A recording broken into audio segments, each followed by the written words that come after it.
Bom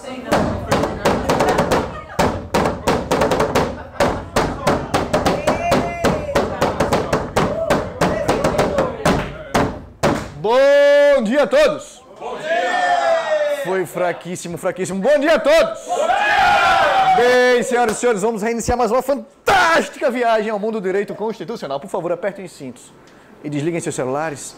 Desliguem seus celulares. Desliguem seus celulares ou coloquem no silencioso. Tanto faz, mas desde já, muito obrigado por viajarem pelas linhas aéreas do ATF com essas professoras maravilhosas. Em caso de emergência, máscaras de esterilização cairão sobre seus colos. E as saídas de emergência, você sabe, só tem aquela.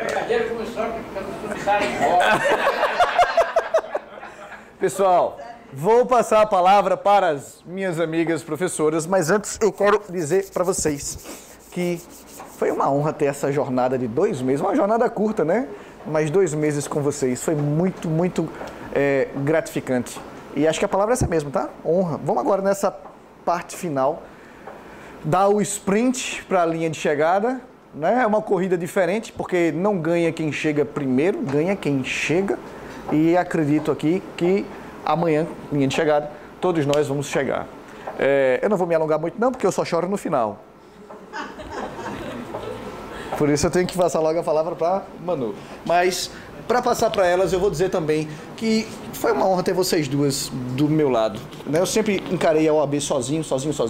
E dessa vez a jornada ficou mais leve. Não leve no sentido de número de aulas, mas no sentido de saber que tinha um apoio ali, né? Que, caramba, como é que a gente fazer isso? E o aluno tá com essa dificuldade, quer que a gente contorne, não sei o quê. E elas, estavam prontamente ajudando. Isso foi muito bacana. Eu quero agradecer já a vocês duas pelo apoio. Muito obrigado, muito obrigado. Eu vou chorar só no final. Eu queria agradecer também a vocês por confiar no nosso trabalho. Como eu disse naquele dia, naquela aula, acho que foi da segunda, não foi?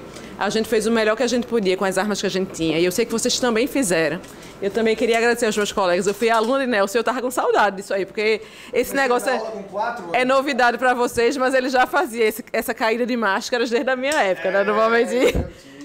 Então, fazia tempo que eu não vivenciava isso e eu me senti um pouquinho aluna agora também, né? Porque eu tenho, assim, eu sou muito mais nova do que ele, então... Eu comecei a dar aula com 4 anos. Enfim. Meus alunos eram mais velhos que eu. Tá bom. Vê, olha pra mim, olha pra ele. Né? E olha que eu já falei minha idade pra vocês, imagine a dele. Né? Eu acho que ele já pode ser governador. Não, ainda não. Ainda não. Prefeito já. Prefeito já. E aí, o que é que a gente vai fazer hoje, gente? Hoje a gente vai fazer uma revisão. A gente vai fazer uma revisão, destacar os principais pontos das peças, para tentar tranquilizar vocês no sentido de, sim, vimos tudo e o que é que a gente poderia confundir está aqui nesse materialzinho. Então, o objetivo é mesmo esse. Se vocês tiverem alguma dúvida ainda, estamos aqui para isso. É tudo com tranquilidade, com calma, com leveza, sem necessidade de nenhum material novo. É só realmente uma revisão. Então, sinta-se à vontade para interromper. Nelson também, se eu for falar alguma coisa das suas peças que você queira acrescentar. Tem um lanche, né? Tem um lanche. E tem o lanche, exatamente. Né? A parte mais importante, né? Eu fiquei muito chateada, porque ela só trouxe para sua aula. Eu estou achando que é uma preferência de professores nessa turma. E ela disse que vai ser uma peça de controle. Não é?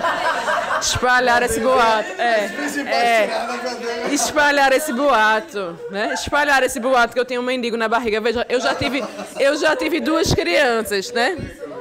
Eu já tive 2 crianças, daí o mendigo são outros 500, né? Meus filhos ainda não têm tamanho para tal. Mas gosto de comer sim, não vou mentir, né? Então vê só. Deixa eu fazer uma pergunta para vocês, para a gente começar. Eu estava tentando esperar os meninos chegarem, daqui a pouco eles chegam.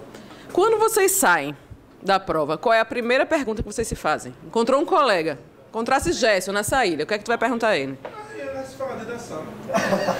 Eu não preciso saber desse tipo de coisa.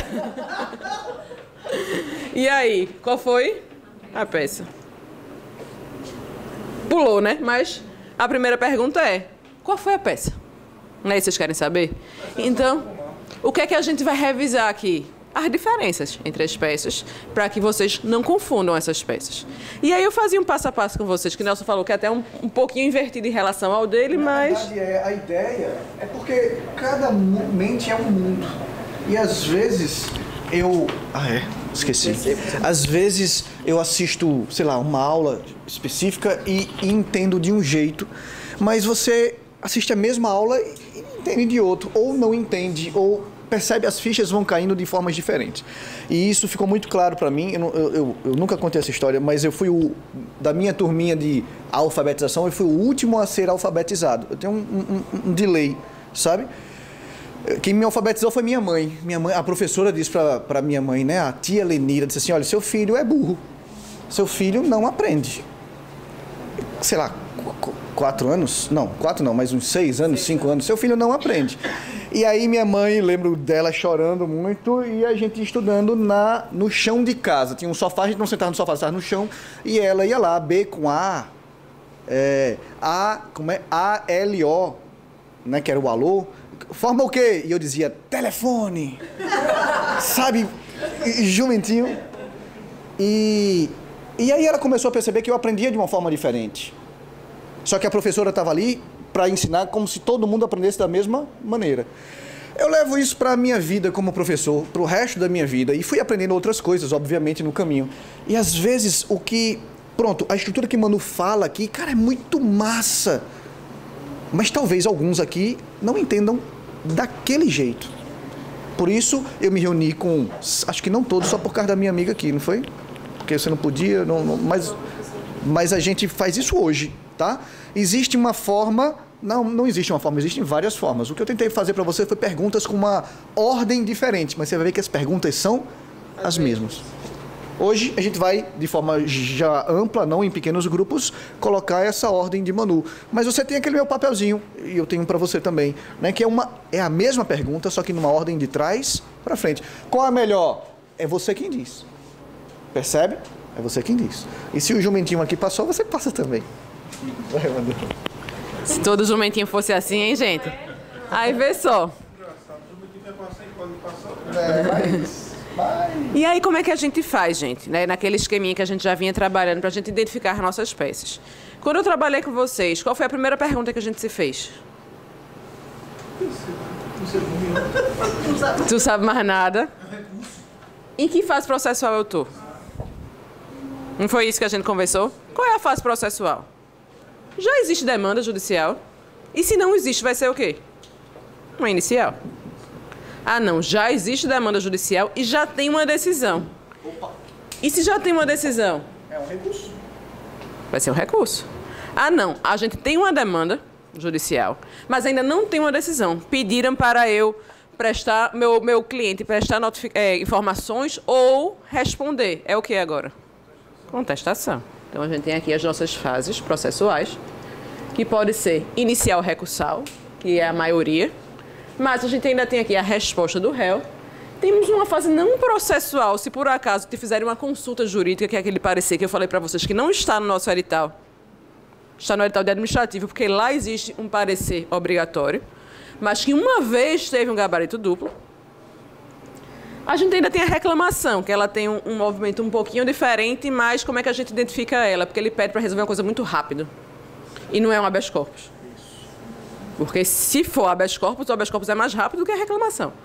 Mas se for uma outra situação que precisa ser resolvida muito rápido, aí pode ser uma reclamação. E aqui qual é a dica? É ler as súmulas vinculantes. Então, quem não leu as súmulas vinculantes, hoje é um bom dia para fazer isso. E lembre que na reclamação, você já tem uma demanda judicial, já foi aberta essa demanda, eu não estou inaugurando um processo. Apesar dela ter estrutura de petição inicial, eu não estou inaugurando o processo, não é? Mas sim, eu estou reclamando para o Supremo, para o STJ, por quê? Porque cercearam competência dele. E aí, como é que você recebe disso? 102. Supremo é 102. Ah, não, mas se for para o STJ, 105. Não tem para onde correr. É abrir, não é confiar na memória. Ah, meu Deus, se for mesmo é o quê? Quando você fica fazendo isso em casa, se for reclamação 102, STJ, meu Deus, quais são os carros da STJ? Ferrou, só aumenta a ansiedade. Não é confiar na memória, é olhar para o vademécum. Qual dessas alíneas aqui bate com o estudo, com o caso que a OAB está me trazendo? Percebe? Ou então, claro, agredindo o que o Mano falou, a súmula vinculante. Então, abusou negou competência, ou negou a autoridade, ou agrediu súmula vinculante, é uma reclamação. Mas nem sempre ele vê a súmula vinculante lá jogada. Né? Não, ele coloca o texto dela. Decisão de controle concentrado. Decisão vinculante em si, né? Perfeito. Exato. Ele fala decisão que vincula e ele joga lá também, às vezes, o texto da súmula vinculante. É por isso que eu preciso que vocês leiam elas. Porque quando ele contar a história, aí tu vai dizer, eu já ouvi esse galo cantar em algum lugar. Eu acho que isso é texto de súmula. E por que eu estou batendo tanto nisso? E falei isso, inclusive, na aula de quinta. Porque nos últimos 4 exames apareceram muitas questões de reclamação. Então é interessante que vocês leiam essas súmulas, porque pode ser que venha, não na peça, eu acho pouco provável que venha na peça, porque veio uma recente, e veja que eu digo pouco provável, não significa que não pode cair, né? Isso. Mas veio uma recente, eu acho que foi no 32, veio uma reclamação, mas tem caído muitas questões de reclamação. Então é interessante que você dê uma olhada nessas súmulas. Então aqui teriam as nossas fases processuais. E aí o que é que a gente vai fazer agora? A gente vai revisar as iniciais primeiro. Então a gente revisa as iniciais para a gente saber diferenciá-las. E aí, essa tabelinha eu já trabalhei com vocês numa aula. Logo depois, eu acho, do nosso primeiro ou nosso segundo simulado. Olha aí quem chegou. Cadê os pães? Cadê os pães?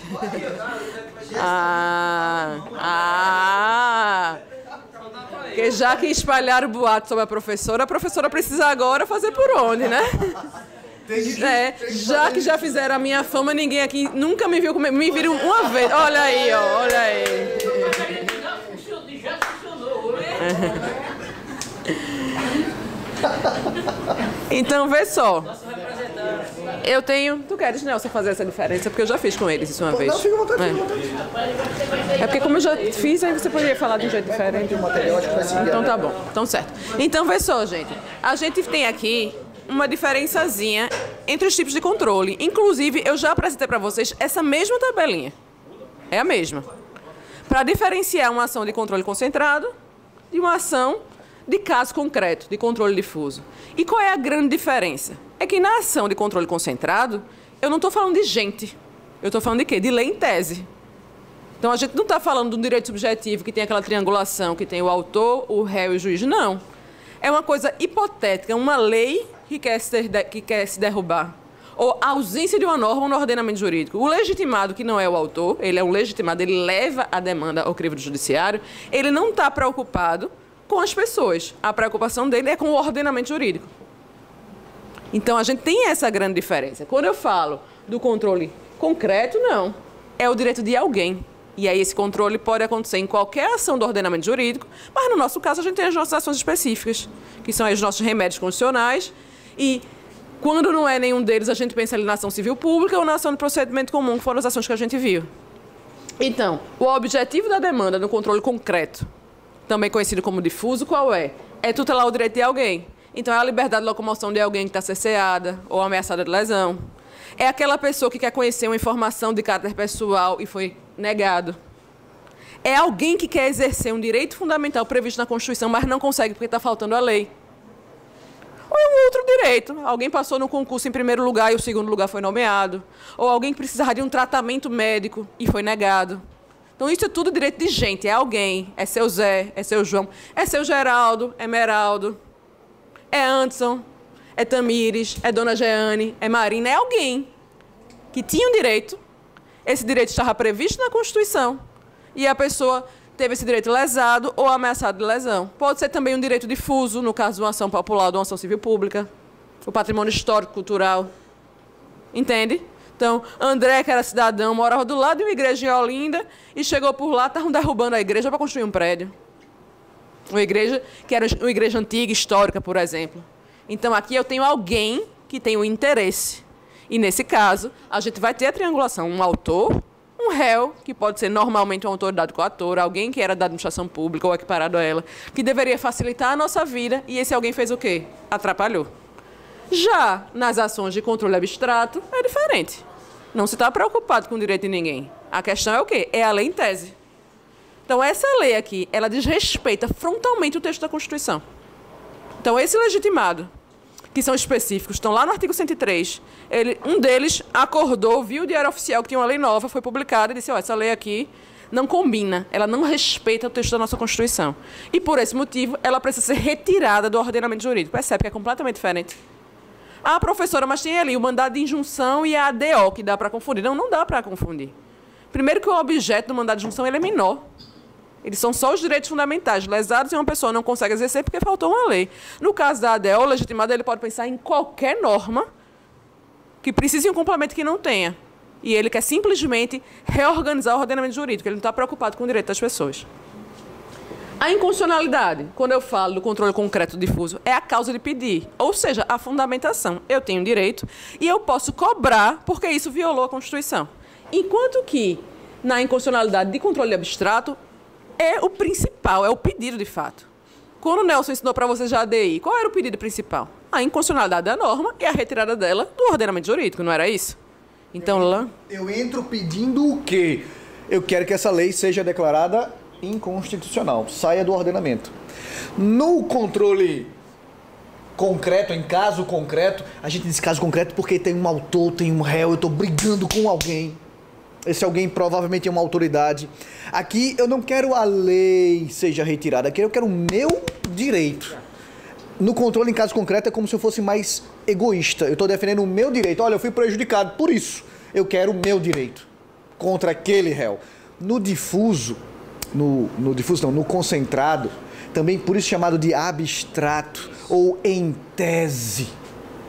Em tese, eu autoridade do 103, acho que aquela norma está agredindo a Constituição. Eu não sou qualquer um que estou pedindo meu direito. Eu estou dizendo assim, olha, eu acho que, teoricamente, Supremo, essa norma está agredindo a Constituição.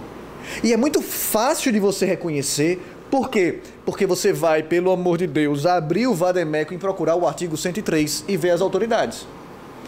Essas mesmas autoridades estão no artigo 2º da lei das ADINs, da 9868. Eu sempre gaguejo nessa lei, vocês já sabem disso. Então tem as mesmas autoridades. Caramba, então se tem aquela autoridade, para mim a principal forma de diferenciar mandado de... Cadê? Mandado de injunção, falta norma regulamentadora, mas falta norma regulamentadora para eu, de forma egoísta, exercer o meu direito. No caso em concreto. De ADIM por omissão. Tem aqui um cara que é do 103. Não é o Conselho Federal da OAB defendendo os direitos da OAB. Ela quer dizer, Supremo, acho que essa lei agride. Teoricamente, daí controle em tese. Teoricamente, agride a Constituição. Dá uma olhadinha. Estão agredindo a tua filha. Dá uma olhadinha. Percebe? Foi mal, vou ficar te interrompendo. Não, mas é... O bom dos dois professores é justamente isso, né? Que um vai... Exatamente, e tá tudo certo. Eu digo que a gente teve uma sincronia tão grande nesse curso que normalmente a gente não se atrasa, nem eu nem ele. Hoje, os dois atrasaram. Chegou uma mensagem. Manu, pode ir chegando... Que eu disse, eu vou chegando, eu acho que no mesmo horário que tu, porque eu também vou me atrasar hoje. Então, a sincronia foi boa aqui. Eu estava contando para eles um pouco da história. Foi realmente um encontro de almas e esse curso ele vai crescer muito ainda, porque a gente... Só para registrar nas câmeras, eu não me atrasei tanto assim, não. Tô brincando. Nas câmeras apareceram os dois ao mesmo tempo, então não dá para saber, né? No mandado de segurança, eu preciso de prova pré-constituída. Não teve essa prova pré-constituída, não.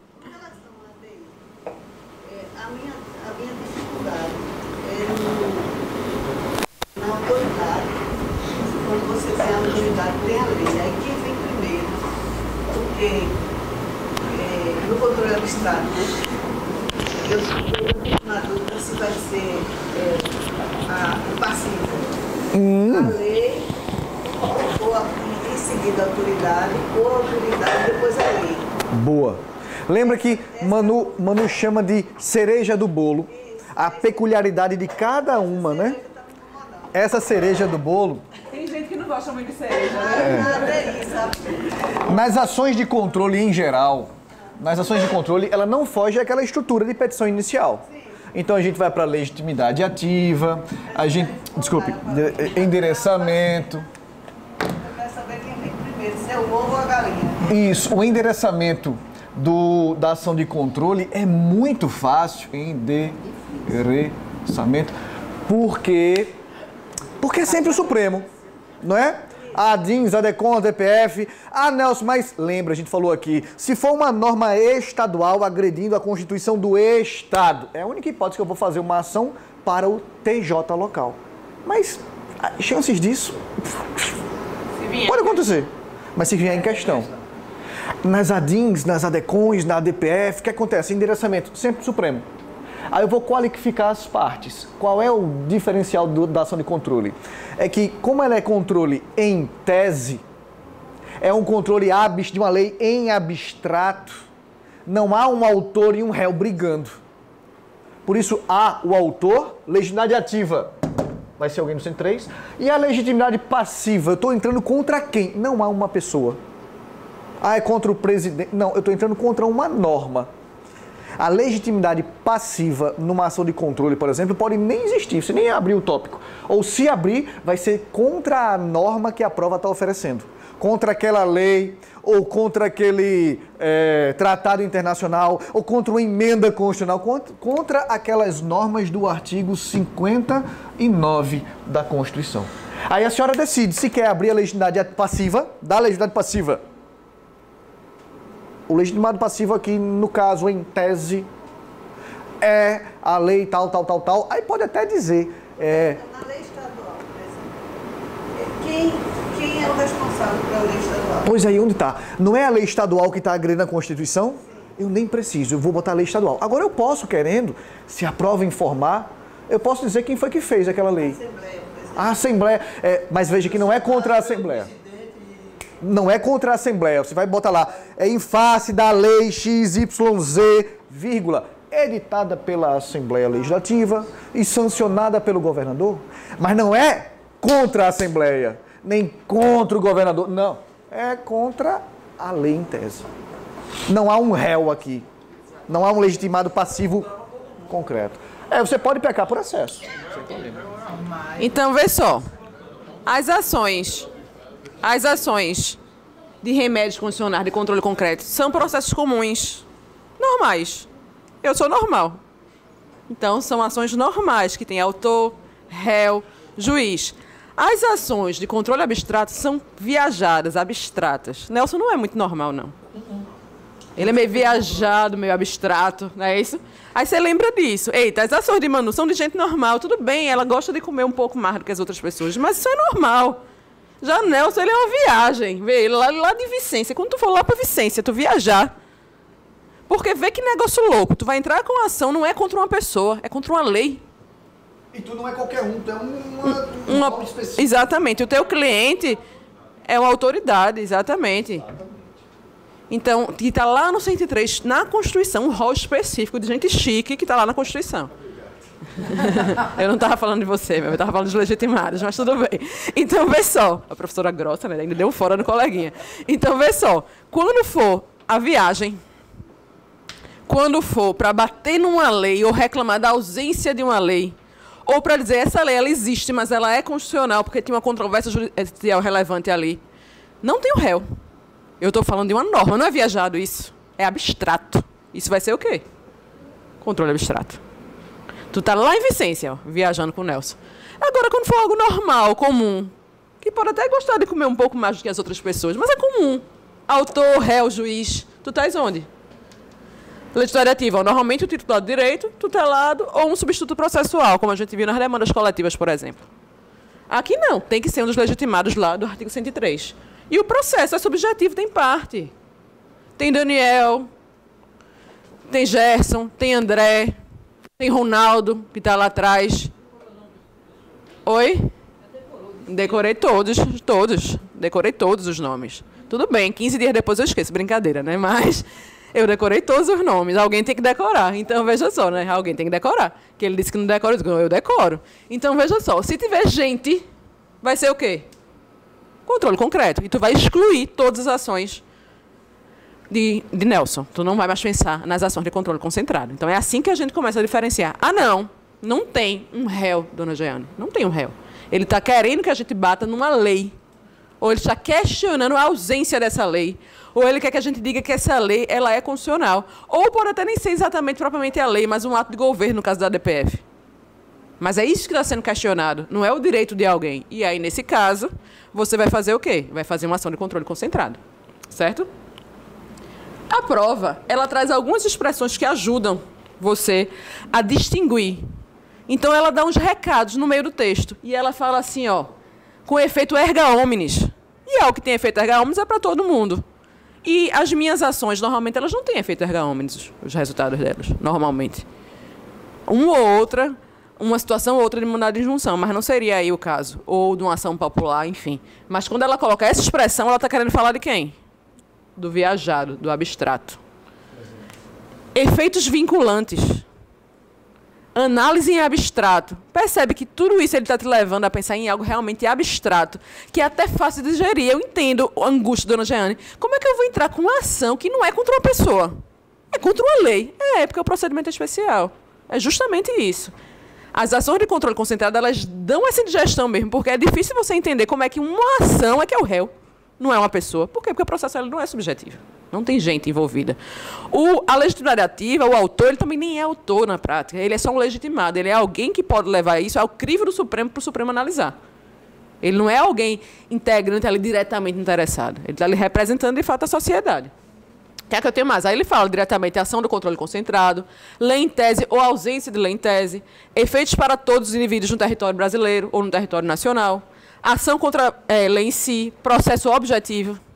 Teve uma prova que foi uma ADO, que a única coisa que diferenciava do mandado de junção era a última linha que dizia assim, redija o processo objetivo.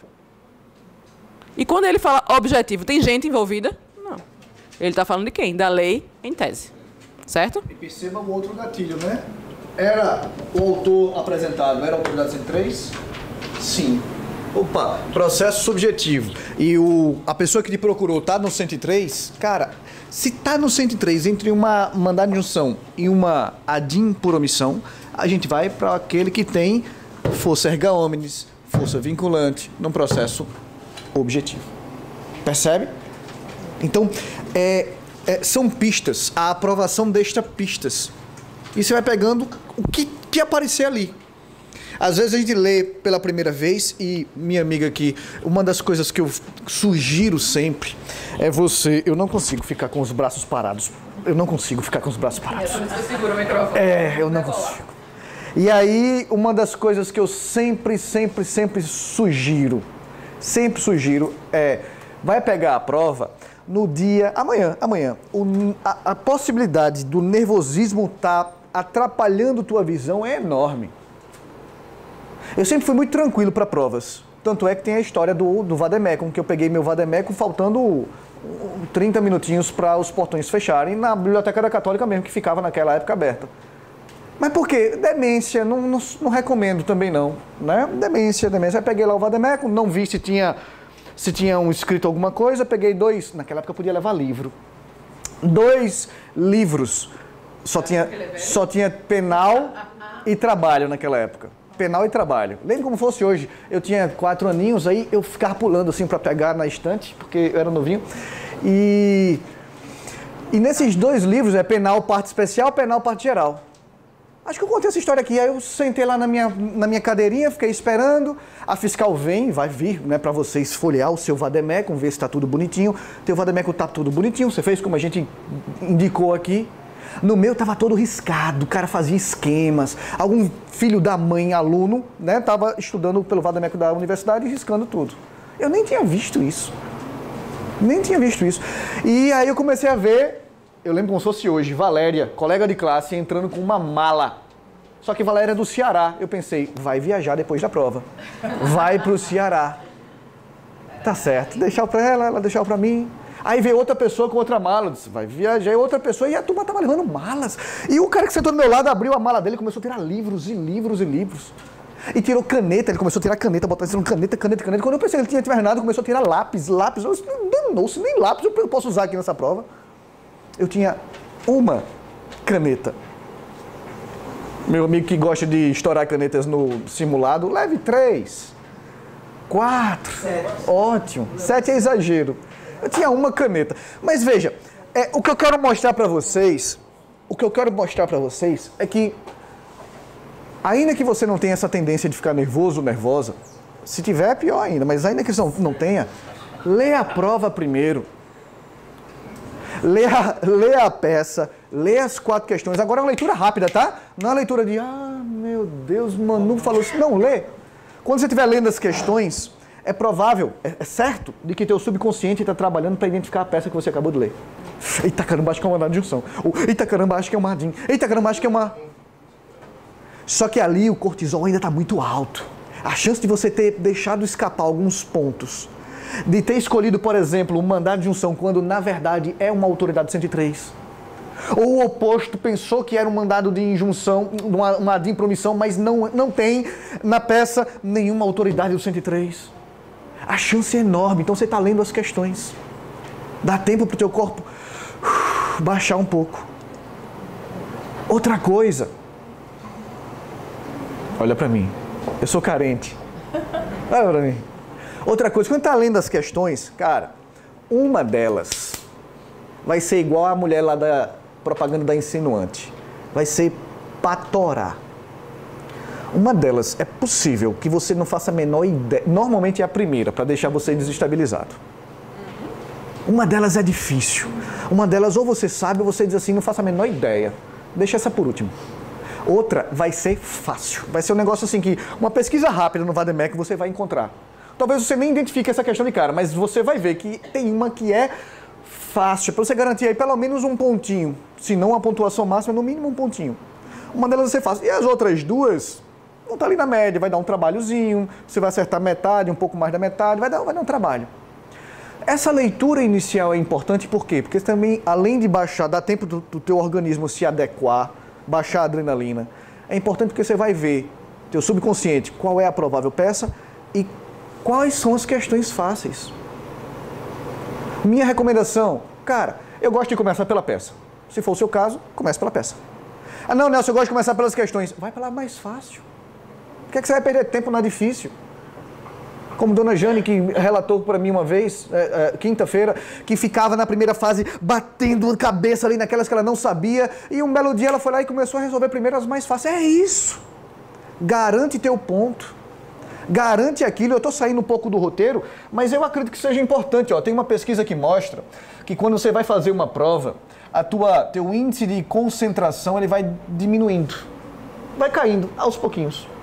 Mas em média, segundo essa pesquisa, em média, a cada 40 minutos, com 40 minutos de prova, tua concentração despenca. Quando você começar a sua prova, amanhã, essa palavra, caramba, amanhã. Quando você começar a sua prova, teu índice de concentração vai caindo um pouquinho, mas em média, com 40 minutos, ele diz, eu sei que alguns não duram nem 4 minutos. Eu sei que alguns ficam mais do que 40. Isso é uma média. Então, o que acontece? Começa pelas mais fáceis. Vai fazer as questões? Por que é que eu vou começar e perder meu tempo com aquela que é a mais difícil? Por que é que eu vou gastar aqui os ATPs do meu cérebro para aquilo que é provável que eu não vá acertar tudo? É óbvio que vamos esperar o melhor. Talvez a mais difícil seja aquele assunto que você estudou bem. A mais difícil você sabe. Começa por ela. Começa por aquilo que você sabe. Certo? Depois que você lê toda a prova, aí você volta e lê pela segunda vez. Rápido. Isso tem que ser rápido. Não é 30 minutos, não. 5 minutinhos. Volta e lê a peça. Mas aí você lê a peça como o Manu mostrou. Vai cortando. É o que eu chamo de técnica da eliminação. Na minha ordem, é essa. Tem que ser essa? Não. Peraí, é um recurso? Não, não é um recurso. Não é um recurso. Corta os recursos. Tem a autoridade do 103? Não tem autorização. Corta as ADIMs com a ADPF. Caramba, então, peraí. Tem um cidadão envolvido?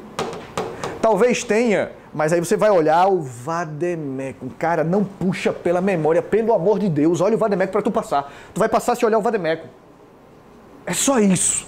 Se resume quando você estiver em casa hoje, nervoso ou nervosa, e bater aquele frio na barriga, e aquela desinteria, e aquela ânsia de vômito, você pensa, é só olhar o vademecum. Repete isso para você em voz alta lá, é só olhar o vademecum. Esse é o melhor amigo de vocês, o vademecum, né? É o vademecum. Eu posso... Se a gente parar para pensar... A ordem de Nelson, ela não é diferente da minha, não. Não, é a mesma coisa. É a mesma coisa, só a pergunta que é diferente. Porque qual é a minha primeira pergunta? Em que fase processual eu tô? Isso. E ele está perguntando se é um recurso, é a mesma coisa. Percebe que É o mesmo conhecimento olhando, você está olhando de pontos de vista diferentes. Aí veja, o que é que faz mais sentido? Ah, faz mais sentido o jeito de Manu. Cara, tá lindo, porque o que importa aqui pra gente, pra nós e pra vocês é a sua aprovação. É só isso que importa. Eu só preciso que você se posicione. Cara, tá no Vademecum. Vou lá encarar de peito aberto. Tá no Vademecum, eu vou passar, eu vou pegar minha OB e acabou-se. Qual vai ser o caminho?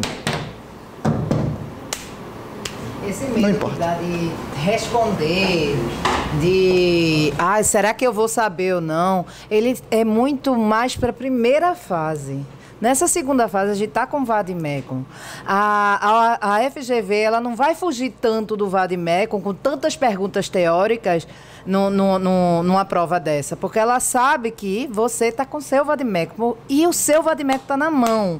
Quando for fazer seu esqueleto da peça, quando for fazer seu esqueleto das questões, de quais são as fundamentações, você já está ali com o Vademecum. É só uma questão de pesquisa. É como o Nelson disse, eu não preciso ficar nervoso, eu preciso saber usar o meu Vademecum. Somente isso.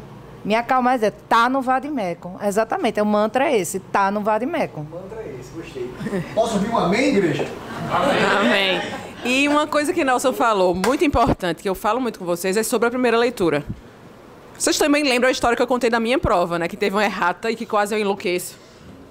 Né? Porque tinha uma errata e eu não conseguia mais identificar a peça de jeito nenhum. Eu fiquei muito nervosa. Eu me lembro que eu levantei a minha mão. Fiscal, tem certeza que é só isso? E eu penso que as pessoas pensam, essa mulher tá lascada, porque ela não faz ideia do que ela tá fazendo aqui. Porque teve uma errata e isso teve um poder de me destabilizar. De uma forma tal que eu não sabia mais o que eu estava fazendo ali de fato. Mas eu deixei isso me cegar? Não. Lembra que eu falo da caixinha do nervosismo? Pode ter alguma intercorrência na tua prova? Pode sim. Mas a gente tem que estar pronto para quê? A concentração pode cair? Pode. Mas tem que estar preparado para fazer ela voltar. Então você vai levar um chocolatinho, uma balinha, né? Eu trouxe umas balinhas aqui. Mas é importante. Mas, cara, deixa eu te dizer uma coisa. Tu, quando tu começar a fazer tua prova, depois que eu me concentrei, porque eu fiquei muito nervosa. Eu me lembro que o batimento aqui, ó, da jugular, eu ouvia. Sabe que eu ouvi o seu próprio batimento, o coração acelerado, eu disse, eu vou infartar aqui agora. E aí, depois que eu me concentrei de novo, que eu consegui me acalmar, o que é que eu fiz? Eu comi um chocolate, eu não me lembro, era uma barrinha de cereal, na época daquelas trio. Não tinha, não era uma barrinha da trio, pronto. Né? Chocolate que não dá desempenho na prova. Mas tinha chocolate na barrinha. Mas era um doce, né? 6 barras. Era um doce. Tomei água. 6 barras porque ela tem intestino preso. Respirei fundo. Solto, uma só. Ó, respirei fundo, me concentrei de novo. Depois que eu consegui me concentrar de novo, eu fiz a minha segunda leitura. Na segunda leitura, o cortisol e a adrenalina eles já estavam baixando, eu já comecei a conseguir sublinhar as coisas. Na terceira, eu consegui identificar a minha peça. E eu baixei a minha cabeça e me concentrei.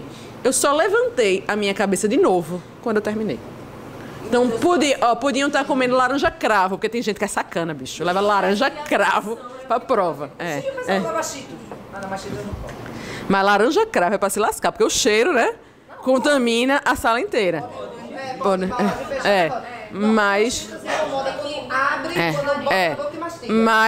eu baixei a cabeça. Ó, eu me concentrei para fazer a minha prova.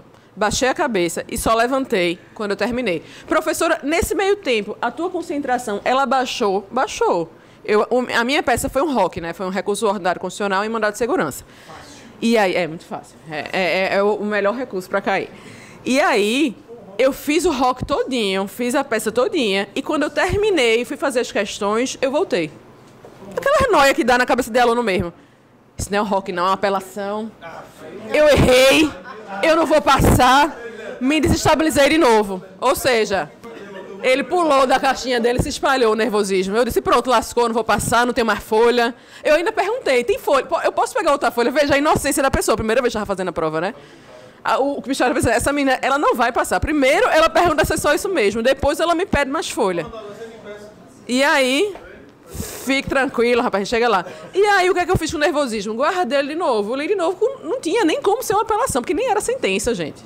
Mas é porque a gente fica duvidando da gente mesmo, às vezes, durante a prova.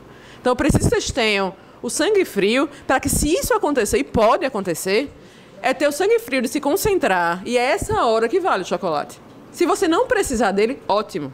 Mas é essa hora que vale o chocolate. Você botar alguma coisa para dentro, beber água, se concentrar e ler de novo.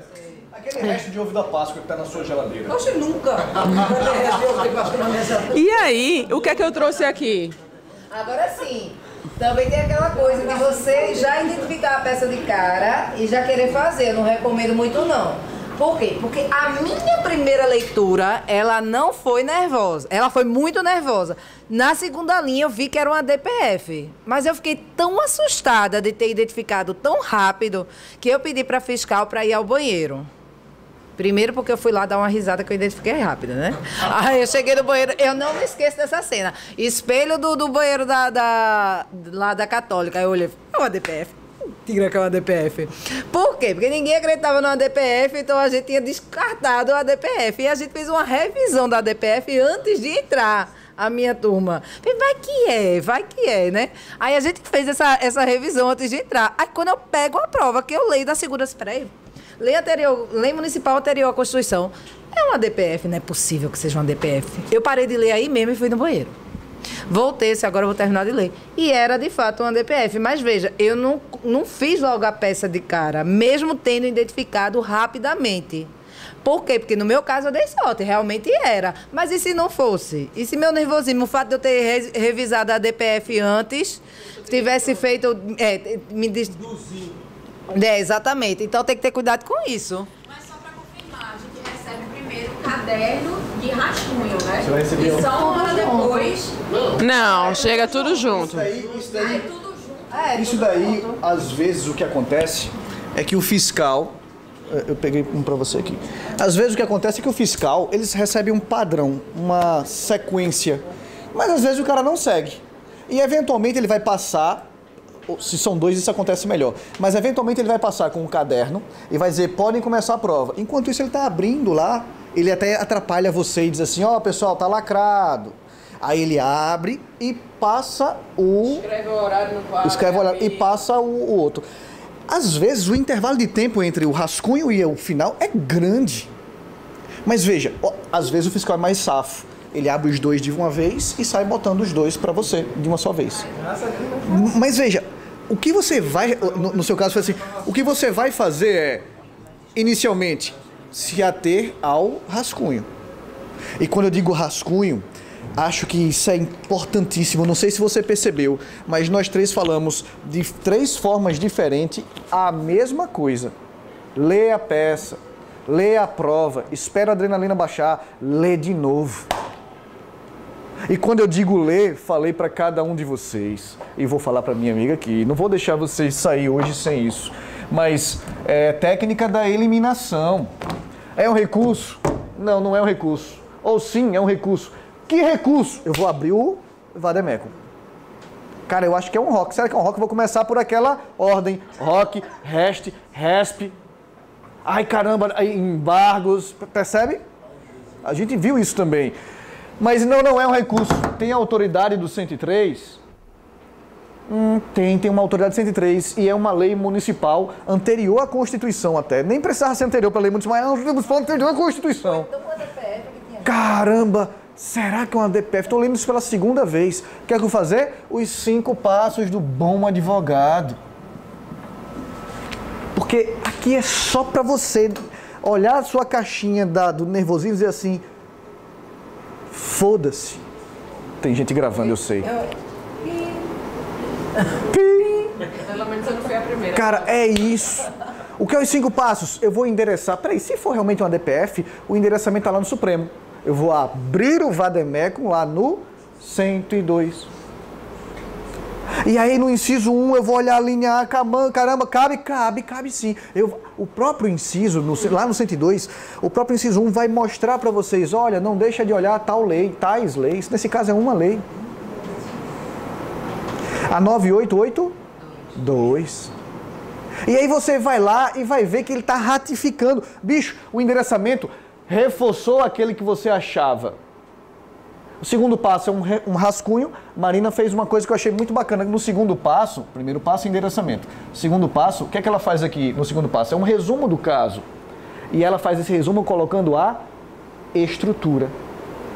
Qual é a estrutura de uma inicial aqui? Eita, endereçamento, qualificação das partes.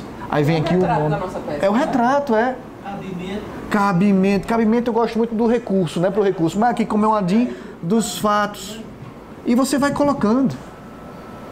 Do jeito que você aprendeu e fixou. Terceiro passo importantíssimo, legitimidade ativa. Que vai confirmar o quê? Deixa eu ver se esse cara tá no 103. É um partido político, mas é um partido político sem representação no Congresso. Caramba, então não pode ser o que eu estava imaginando. Deve ser outra coisa. Mas se não está no 103, não é a DPF. Ah, não. Eu cheguei no terceiro passo e confirmou. Peraí, deixa eu ver se é 103. Se por acaso você tomou aquela decisão de sopetão, porque estava revisando a DPF antes. Quando você chegar nesse terceiro passo, na verdade é o segundo passo, né? Mas terceiro item do segundo passo. Técnica da eliminação, técnica dos 5 passos do bom advogado. Cheguei aqui. É do 103? Cara, vai ao banheiro de novo e rir na cara do espelho. É uma DPF. Claro, essa história. Fui no banheiro e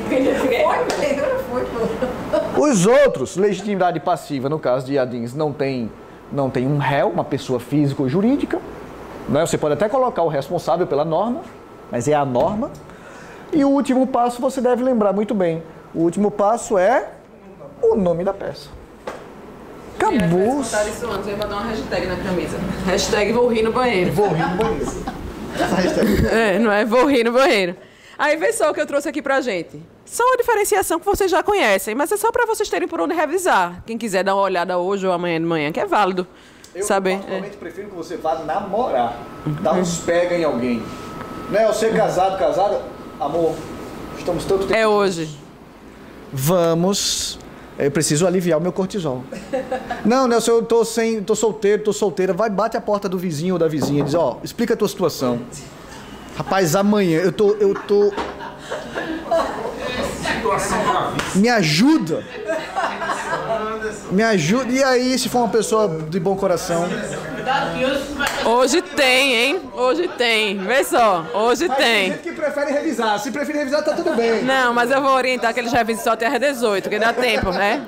Tá até no material, é sério. A revisão é até às 18, porque dá tempo pra fazer isso aí.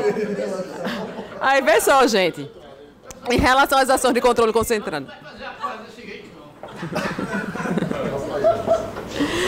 Em relação às ações de controle concentrado, vocês conhecem as 4.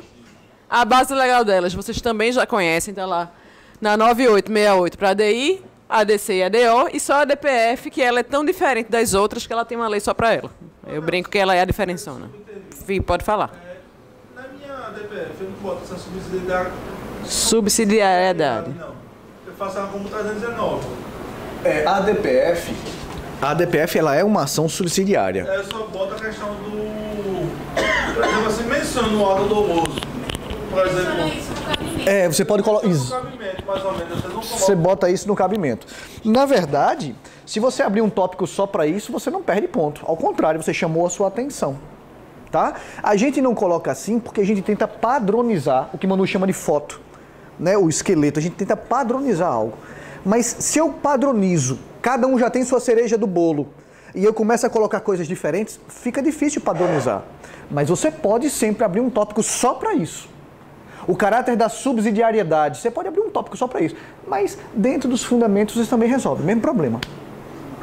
Percebe? Na verdade... Isso aí é o que você achar melhor. Essas cerejas do bolo aqui, não necessariamente elas são um ponto, são algo que não pode faltar na tua peça, entendeu? Então, quando você vai fazer uma DPF e você vai escrever o cabimento dela, você está dizendo o porquê que você está entrando com a DPF. Então, você tem que explicar que você está entrando com a DPF porque não cabem as demais. Isso pontua, isso está lá no teu espelho, entendeu? O quê? Oi? Não cabem as demais. Então, endoide não, escreva, mas é por isso que você está aqui. Não, você não está fazendo nada errado. É exatamente o que você está fazendo. É isso mesmo que você está fazendo. Você não precisa abrir um ponto da subsidiariedade, não. Quando você for escrever lá na sua ação, você vai dizer que está fazendo a DPF, tendo em vista que não cabem as outras ações. Quando você está fundamentando a DPF, você está excluindo as outras. Por que cabe a DPF? Bom, porque está no artigo tal, da 9882, assim, assado. Isso é uma forma já de exclusão.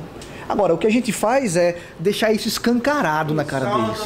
Tipo, abrir uma linha dentro da... E eu vou dizer uma coisa para você ficar tranquilo. Se por acaso você não abrir um tópico, ou até esquecer esse não deixa de ser aprovado por isso mesmo. Você vai pagar um chopp aqui no balde do mesmo jeito. E eu espero que você deseje pagar esse chopp, né? Eu não tomo chopp não, tá? Eu gosto de caipiroscas de morango, né? Eu gosto de caipirosca de morango. Cara, eu vou querer caipirosca também. Fica no artigo 4º, parágrafo 1º da 9882. Pois é, exatamente. Lê pra mim. Lê aí. Não será admitida a admissão de descumprimento de preceito fundamental quando houver qualquer outro meio eficaz de sanar as unidades. Exatamente. E você não coloca isso no cabimento? Tá pintado no seu vademecum? Tá, não tá no cabimento? Se você... Veja, tá pintado no teu vademecum. Quando você estiver fazendo as eliminações e chegar à conclusão, no nosso exemplo atual, é uma ADPF, né? Aí chegou à conclusão de que é uma ADPF. O que é que você vai fazer, pelo amor de Deus? Você vai abrir o vademecum. No vademecum, você vai para a Constituição. A Constituição vai te mandar para a lei. A lei vai te mandar para os artigos específicos que você não pode deixar de ver. E um desses artigos está dizendo exatamente isso. Isso vai aparecer na sua prova. Se apareceu em um tópico específico ou não, cara... pontuasse do mesmo jeito. Exatamente. É porque você está preocupado em... Ai, eu tenho que lembrar da terminologia. Não, você tem que abrir o vademecum.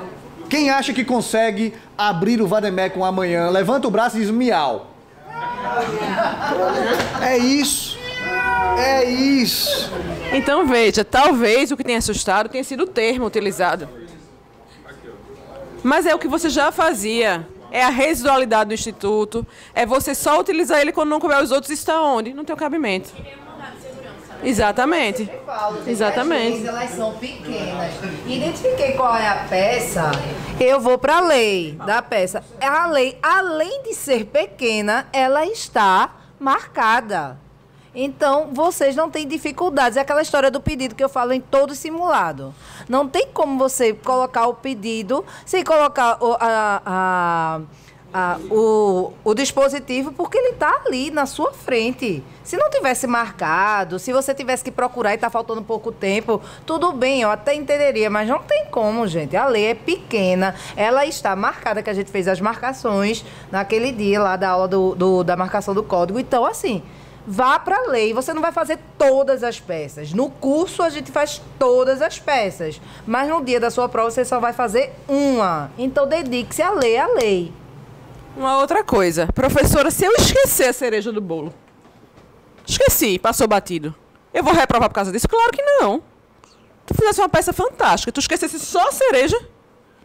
Isso aqui, se pontuar muito, é meio ponto. Vai sair chorando descendo as escadas da Católica. Dá pra passar, claro que dá. Entende? Correndo o risco de tropeçar e então, a legitimidade ativa deles está onde? Lá no 103. Uma dessas já sabe, né? Nelson já falou isso aqui várias vezes. O objeto, é interessante se lembrar. E se não lembrar, tá no vademecum. Que o objeto é diferente. Então, quando eu falo de ADI, qual é o objeto da ADI? Lei ou ato normativo primário, federal, pós-constitucional. Quando eu falo de ADC, ela é quase igual à ADI. Elas são quase irmãs siamesas. Só que aqui é lei ou ato normativo primário, só o federal.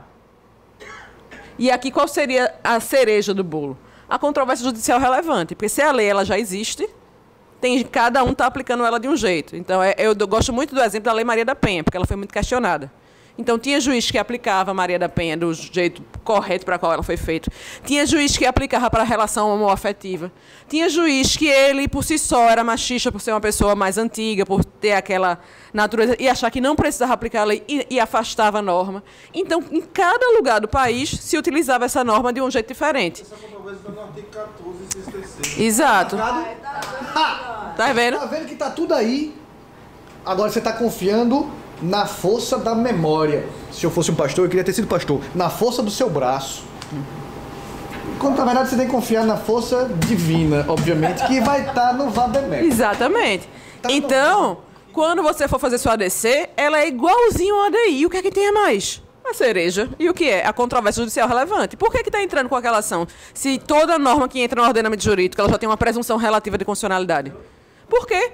Tem uma discussão em relação àquela lei. Tem gente que está aplicando de um jeito, tem gente que está aplicando de outro, tem gente que nem está aplicando. É por isso que se entra com a ADC. A ADC não é contra a lei e tal, é indefesa. Em defesa da lei. Exatamente. É isso. Tá voando esse menino. Tá voando. Todos eles. Todos eles. Não, o nervosismo é normal. Na aula de questões que a gente fez quinta-feira, todas as questões ele respondia. É porque ele tá aperreado hoje, olha, balançando o bracinho. Mas todas as questões que eu perguntava, eu digo, raciocina. Ele pensava e respondia.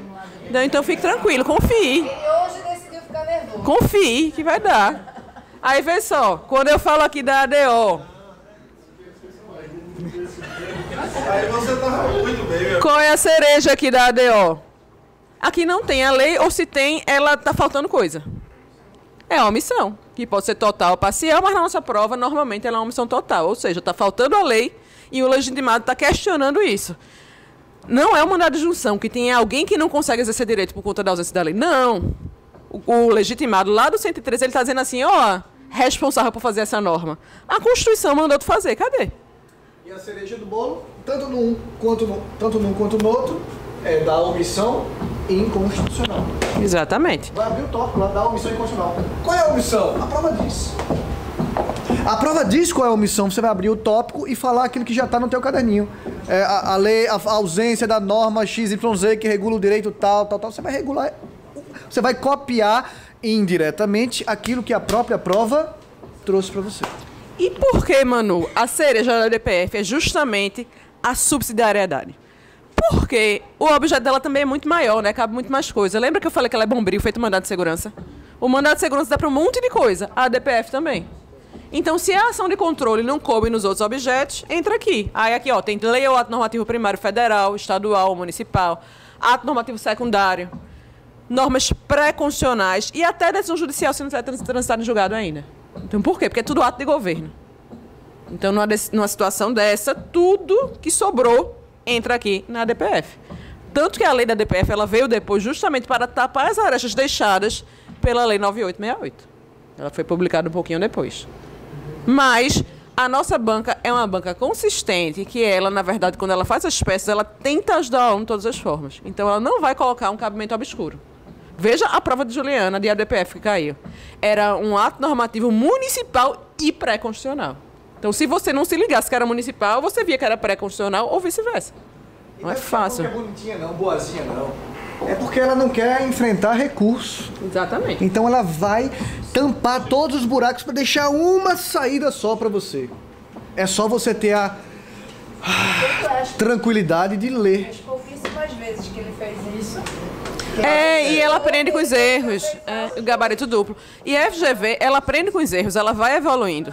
Ela vai evoluindo. Então, toda vez que ela fez uma coisa no passado, feita aquela peça que eu mostrei para vocês de ação de procedimento comum, que também coube mandado de segurança, lembram dela? Ela não repetiu mais aquilo. Porque ela vai aprendendo. Ela não pediu mais reparação só. Ela deixa muito claro se ela quiser uma indenização agora. E aí, agora a gente tem o quê? As ações de controle difuso. Não cabe recurso, né? É só embargo de declaração. Nesses de controle. Sim. Isso. O recurso que cabe é o recurso em sentido estrito que está lá no regimento interno do Supremo, que foge do nosso conteúdo programático. Eles não vão pedir um recurso em sentido estrito para o Supremo. Não pode, porque não está no edital. Aí, quando me perguntam isso, cabe um recurso? Veja, em outro contexto, eu diria sim, cabe recurso em sentido estrito. Para a nossa banca, não. Não cabe. O que pode caber, no máximo, é o embargo declaratório. Mesmo assim, lembre, nós vimos embargos aqui. Quando é que cabe embargo declaratório? Quando a decisão for omissa, obscura ou contraditória. Vamos imaginar uma ação bem louca aqui, que eu duvido, mas vamos imaginar, vamos exercitar a imaginação. Ele está narrando um caso em que você, representando, por exemplo, o Conselho Federal da OAB, você já interpôs uma ADIM. Você interpôs a ADIM e o Supremo te deu ganho de causa. Ou não, não importa, né? Porque lembra do caráter ambivalente. Se eu entro com uma ADIM, eu entro pedindo para a norma ser declarada inconstitucional, eu entro pedindo para cortar para um lado. Mas se o Supremo disser não é inconstitucional, ele está dizendo, se a norma não é inconstitucional, ele está dizendo que a norma é constitucional. Ou seja, a minha ADIM teve os efeitos de uma ADECOM. O oposto também é verdadeiro. Eu entrei pedindo para cortar para um lado. Eu entrei pedindo para dizer que a norma é constitucional. E o Supremo disse, não, acho que essa norma não é constitucional. Acho que ela é a minha ADECOM teve efeito de uma ADIM, caráter ambivalente. O Supremo não está preso ao que diz, ao que pede o autor. Não tem essa de extra sentença, decisão extra, acórdão extra petita. Não tem essa nas ADIMs. Mas vamos imaginar que você venceu, ou não, não importa. Mas ele está dizendo que a decisão, no entanto, não foi totalmente compreendida pela parte. A decisão foi, aí ele vai dizer, obscura. Ou talvez ele diga assim, essa norma realmente fere a Constituição, assim, nesses artigos, nesse, e por isso ela é constitucional. Oh, peraí. Fere a Constituição, mas houve uma contradição. Ora, caramba, se ela é omissa, obscura ou contraditória, de uma ADIM só pode caber embargos declaratórios. Acredito em embargos? Não mesmo. Não posso abrir a boca para dizer que não cai. Não posso. Mas... Os agravos só uma questão de inércia da inicial, né? Qual desagravos? Porque no artigo 15º da lei, da 9868, ele diz que quando não cabe ADC, cabe agravo da decisão que deferiu inicial. No caso de uma ação... É quando ela foi indeferida por inércia. No caso de uma ação de controle, esse agravo... Na verdade, no Supremo, esse agravo tem que ser necessariamente regimental. Lembra que a gente falou aqui do agravo regimental? É quando uma turma decide de forma contrária a outra turma. É como se fosse uma espécie de agravo interno, né? Ele é um interno mesmo. Certo? Chances, eu acho que são mínimas, mas a gente viu aqui pelo seguro que morreu de velho. A gente viu agravo regimental, apelação, embargos, que eu citei agora há pouco. Sim, vimos agravo regimental. O regimental a gente viu, que é exatamente essa questão das decisões serem diferentes. E nesse caso, era aquele slidezinho de uma árvore que tinha. Nesse caso, o que é que você vai fazer? É só CPC. Por isso que eu acredito tão pouco nele. Só CPC. Tá? É uma ação muito curta, muito simples, muito direta. Você vai seguir o CPC na estrutura do recurso que a gente viu. Cabimento, depois preparo, que agora é hora. Lembra? Depois tempestividade, depois fundamentos e por aí vai. E ele disse que não dança, né? Eu tô aqui treinando para dançar TikTok para ver se eu agrado, porque... Aí vem só, gente. Só que a gente não tava em Vicência a prova. Não foi da lei em tese, não foi abstrata. Não foi ação de controle. Por quê? Porque tinha gente e tinha direito de gente. Aí qual é a nossa ordem? A gente primeiro vai ver o quê? Se é liberdade de locomoção, lesada ou ameaçada de lesão, não é isso? E se for, vai ser o quê? Habeas corpus. E aqui tem um resumozinho de habeas corpus, mas a nossa cereja do bolo realmente é a liberdade de locomoção. Não preciso nem mencionar isso, ler direitinho, porque vocês já sabem, eu trouxe esse slide só a título de vocês terem um material para revisão. Mas aí não era liberdade de locomoção, lesada ou ameaçada de lesão. Eu resolvi gaguejei também. Revisei isso com vocês, acho que em todas as aulas de remédio. Em todas as aulas de remédio a gente fazia esse mesmo percurso, não foi? Para que realmente vocês, como eu digo em sala, corticalizassem. E aí, se não era uma liberdade de locomoção lesada ou ameaçada de lesão, qual é a nossa próxima peça para a gente pensar? O que a gente vai ver se é o quê? Se é uma informação pessoal, se a pessoa quer conhecer, retificar ou anotar, complementar aquela informação. E se essa informação ela for pessoal, e aí aqui eu tenho também umas cerejas do bolo. Primeiro, a prova da recusa da informação. A pessoa tem que ter interesse de agir, ela tem que ir lá tentar conhecer essa informação, ela não pode entrar de pronto com essa ação. Lembra que era uma das exceções ao princípio do livre acesso ao Poder Judiciário? Aqui era uma espécie de jurisdição condicionada. Por quê? Porque a pessoa, para entrar com HD, antes ela tem que tentar resolver aquela questão. Então, está aqui a cereja do bolo. Ó. A prova da recusa da informação é uma ação personalíssima. Aqui eu trouxe as leis. Ó. A base legal do HC está lá na Constituição, no 68, e no Código de Processo Penal. Já o HD está no 73 e na Lei 9507 e 97. Que mais que tem? Mas aí não era nem liberdade de locomoção lesada ou ameaçada de lesão e nem conhecimento, retificação ou complementação / anotação de informações de caráter pessoal. Qual é a nossa próxima etapa? A gente vai ver se tem alguém querendo ser um direito. Alguém ou alguém, né? Porque existe também aí o coletivo. Mas existe um direito previsto na Constituição, E a gente vai lembrar sempre nessas ações de colocar também aquele artigo 5º, parágrafo 1º, lembra? Na fundamentação, que é justamente a aplicabilidade desses direitos. Lembra? A aplicação imediata. Então, veja só, a gente vai ver se tem alguém ou alguém que querem exercer um direito previsto na Constituição, mas eles não conseguem. Por quê? Porque o Congresso Nacional ficou coçando e teve preguiça legislativa. E, ao ter preguiça legislativa, ele cometeu uma omissão inconstitucional. Por que inconstitucional? Porque a Constituição mandou ele fazer uma coisa, ele não fez, ou, se não foi o Congresso, porque lembram também que a gente falou do princípio da simetria? Pode ter sido a Assembleia Legislativa de um Estado, por exemplo. A gente falou bastante sobre isso na aula de quinta-feira também, não foi? Então, veja só, pode ser alguém que era responsável por fazer uma lei, não fez, e esse é o motivo de alguém ou alguém não conseguir exercer um direito. Lembra do nexo de causalidade. Então, aqui, qual é a cereja? É a omissão inconstitucional. Acredito que vocês já sabem diferenciar isso aqui também de uma ADO. Processo subjetivo, lá era objetivo. A também não era. Ah, então deixa eu ver se o direito é difuso. Porque se o direito for difuso, for o direito de uma galera, mas que galera? Não sei te dizer. A gente não consegue identificar quem são os destinatários. Porque parece ser de todo mundo.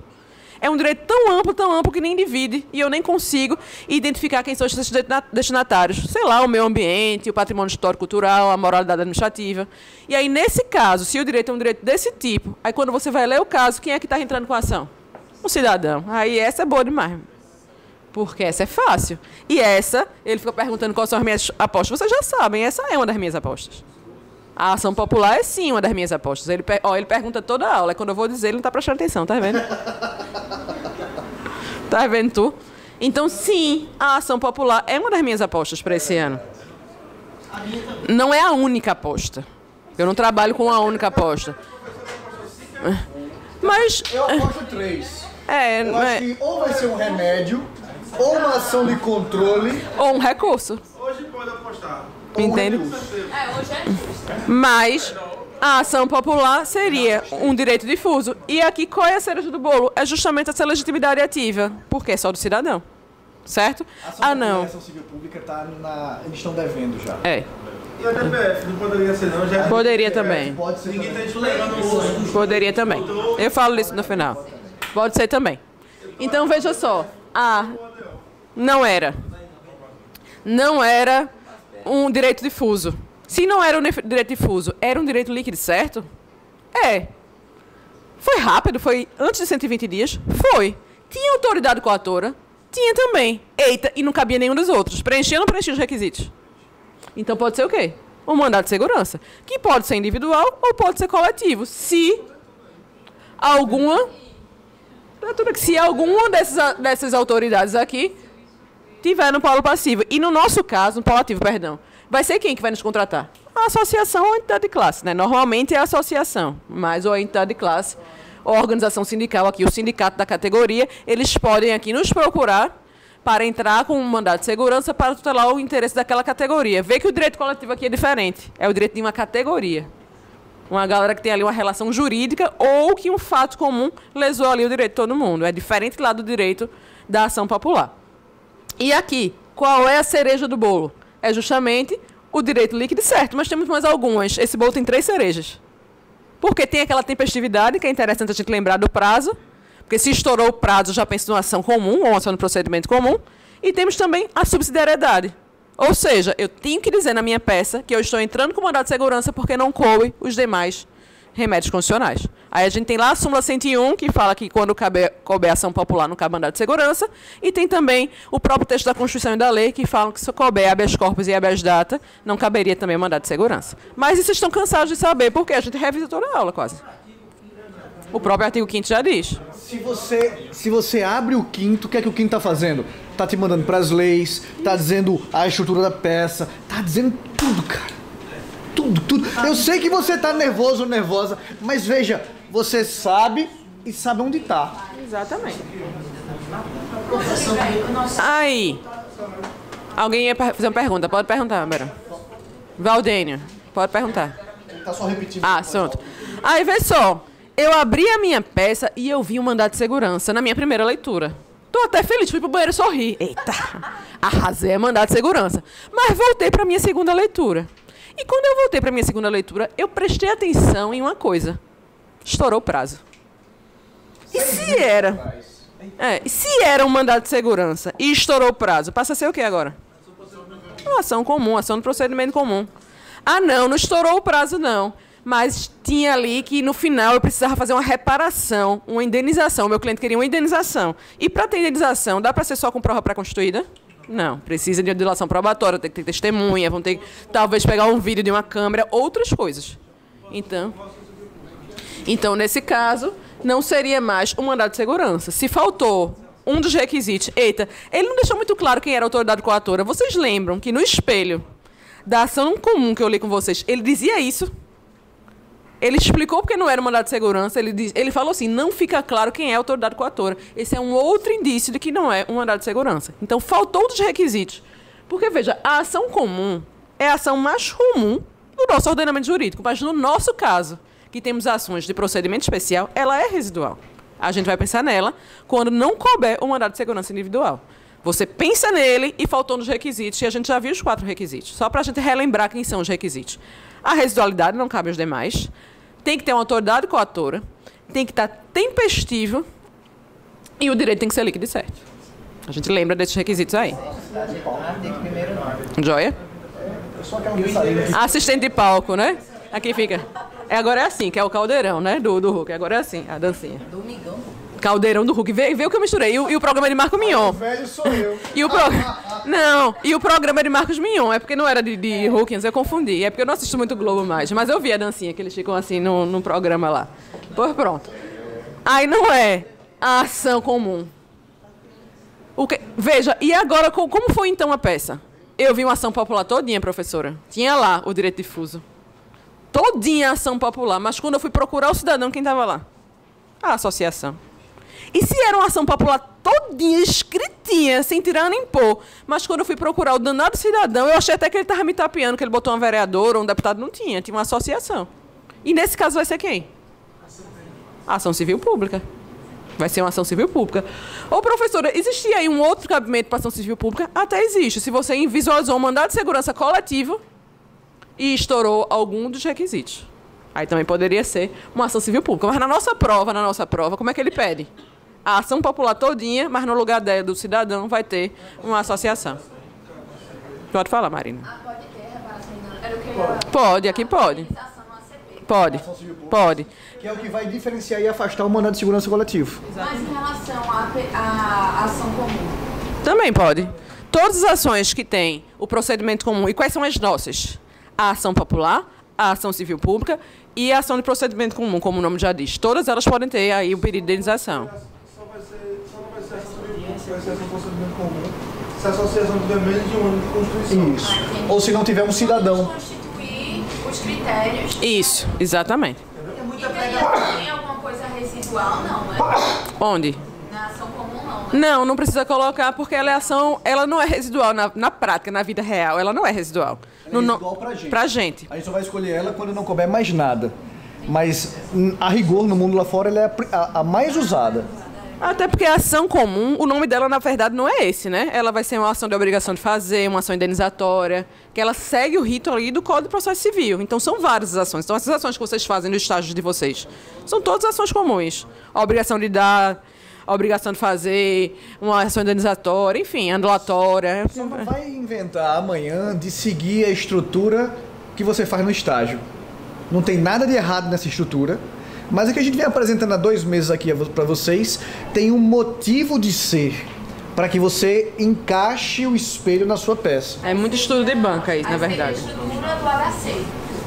É, a estrutura das petições iniciais como um todo. Isso. Mas faz no jeito que a gente está mostrando aqui. Porque você dizer, eu sei essa ação aqui, eu faço isso direto no meu estágio. E não está errado que você faz no seu estágio. Mas aqui é estudar a banca, colocar no espelhozinho para que faz certinho pontue mais. Percebe? Depois que você tiver com o AB na mão, aí você esquece essa estrutura e faz do jeito que estava lá no estágio. A FGV é bem peculiar. É verdade. E aí a gente tem a queda que se cair, que a gente viu, acho que foi nessa semana, que foi aí você ajoelha e faz, ai meu Deus, obrigado, porque essa é muito fácil. É muito fácil. Professora, ela é fácil, essa ação, ela é fácil, mas Deixa eu só afastar aqui para vocês verem. Mas eu não me lembro porque ela é um pouquinho diferente. Onde é que eu acho ela? Está lá no 14, nos parágrafos 10 e 11 da Constituição. E a gente usa de forma subsidiária ali... Subsidiária não, perdão. De forma acessória à Lei Complementar 64, que é a Lei das Ilegitimidades. Lembrando que não vai usar o prazo da lei, é o prazo da Constituição. A Constituição ela traz um prazo de 15 dias. E está lá. E aí, qual é a legitimidade ativa aqui? Vai ser um candidato que participou do pleito que perdeu, normalmente, né? O coleguinha recalcado, lembram? Ele queria o cargo do outro e perdeu, então ele entra com essa ação.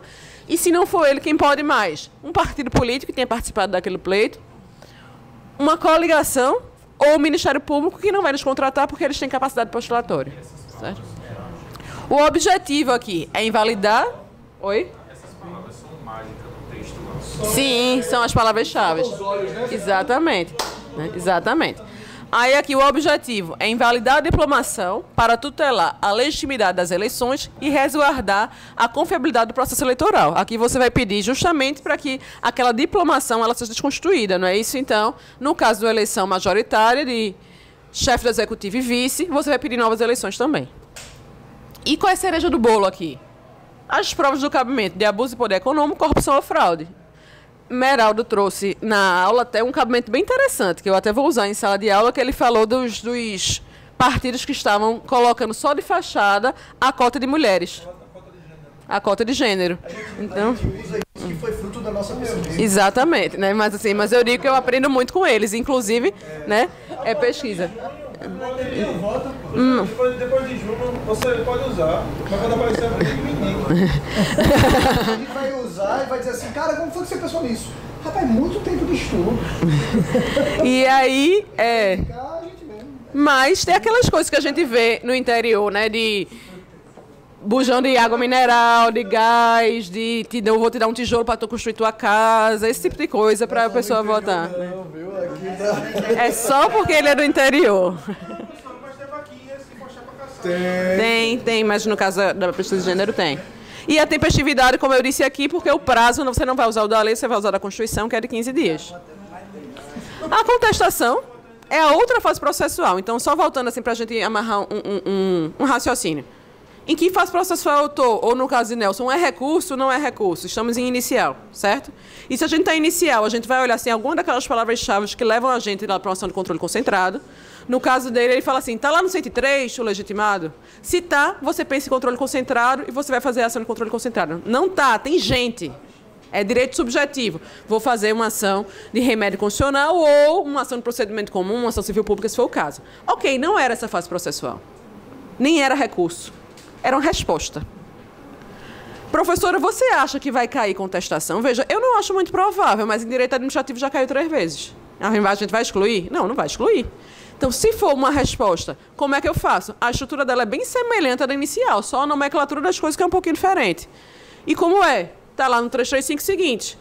A qualificação. E aí é mais fácil porque você já sabe que para onde você vai endereçar, porque já tem lá dizendo em que juízo a ação está correndo. A síntese inicial, que são os fatos. O preliminarmente, que são as preliminares. Lembra que eu falei para vocês que se houver algum erro processual, uma incompetência de juízo, ou ele desrespeitou algum dos passos da ação da lei da própria ação. Pensando no habeas data, a pessoa entrou com habeas data sem antes procurar o órgão competente para pedir para conhecer a informação. Então, isso seria uma preliminar. Ou fez o mandado de segurança, mas o prazo estava estourado. Então, ali ele feriu a tempestividade. Então, algum erro processual entra na preliminar. E onde é que elas estão? Lá no 337. Depois vem a parte do direito da fundamentação jurídica, que ele é chamado de mérito. Mas se eu esquecer, professor, eu escrever do direito da fundamentação jurídica, pontua do mesmo jeito. O que mais? Se houver gratuidade da justiça e os pedidos. E lembrando que aqui você tem que contraditar tudo que foi alegado. Senão, você está concordando com o autor. Se as exceções e a reconvenção, se houver, vão estar dentro da peça, mas lembrando que a nossa prova não é de direito civil e processo civil, então se ele pedir uma contestação, o que mais vai pontuar aqui, de fato, vai ser a fundamentação jurídica, porque ele está preocupado se você tem o conhecimento constitucional da coisa, e não tanto do processo civil. Então, a gente coloca só para a gente ver. Aí eu vou passar a palavra para Nelson agora, para ele revisar os recursos, e não precisa nem seguir o material, tu revisa aí do jeito que tu quiser. Ao invés de...